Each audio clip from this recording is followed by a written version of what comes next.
Hello. In this business finance lecture, we will be going over study problem 2-6 in page 48 from the 8th edition of our textbook. Here's a view of the problem. Let's highlight some key aspects. The CFO of our company has asked for an approximate answer to the following question. Accordingly, the CFO would like to learn the increase in real purchasing power associated with both 3-month treasury bills and the 30-year treasury bonds. Some facts are also given along the way, and so these are very lengthy. I will just highlight those only.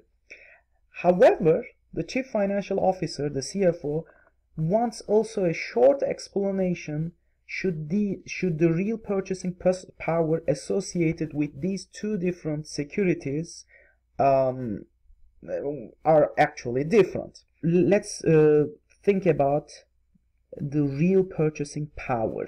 So how to approximate the real purchasing power? Obviously, the difference between the nominal yield and the inflation rate indicates the inferred real interest rate.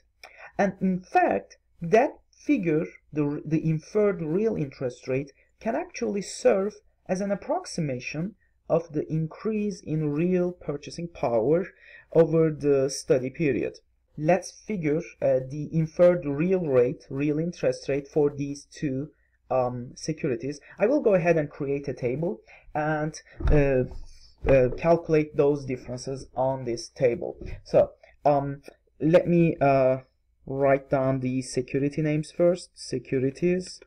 There are two securities listed in the problem: the treasury bill, which has a three months maturity, and the treasury bond, which has a longer maturity, obviously a 30-year maturity.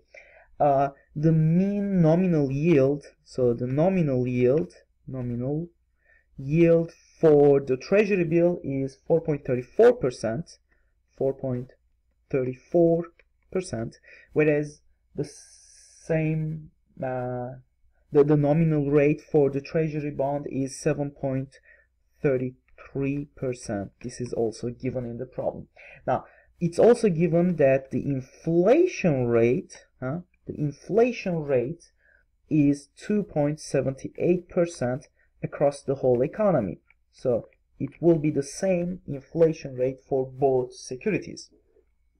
Now, finally, by looking at the difference between these two variables, we will be able to compute the inferred real rate. So inferred real rate. Okay, so the difference between 4.34% and 2.78% will come out as 1.56%, and the difference between 7.33% and 2.78% ultimately comes out as 4.55%. So we can actually make use of these two figures to approximate the increase in real purchasing power. So, however, as our Chief Financial Officer points out, we need to make an explanation. Why are these different? To be more exact, why is the real purchasing power associated with the treasury bill less than that of the treasury bond? Well, obviously, if you recall our formula, recall what was the nominal rate formula. Nominal rate, the nominal interest, is equal to real risk-free interest plus the inflation risk premium plus the default risk premium plus the maturity premium and the liquidity premium. For these two securities, obviously the default risk and the liquidity risk premium are 0, and the inflation premium is the same and as the real risk-free interest rate. The only thing which is different for these two securities is actually the maturity premium.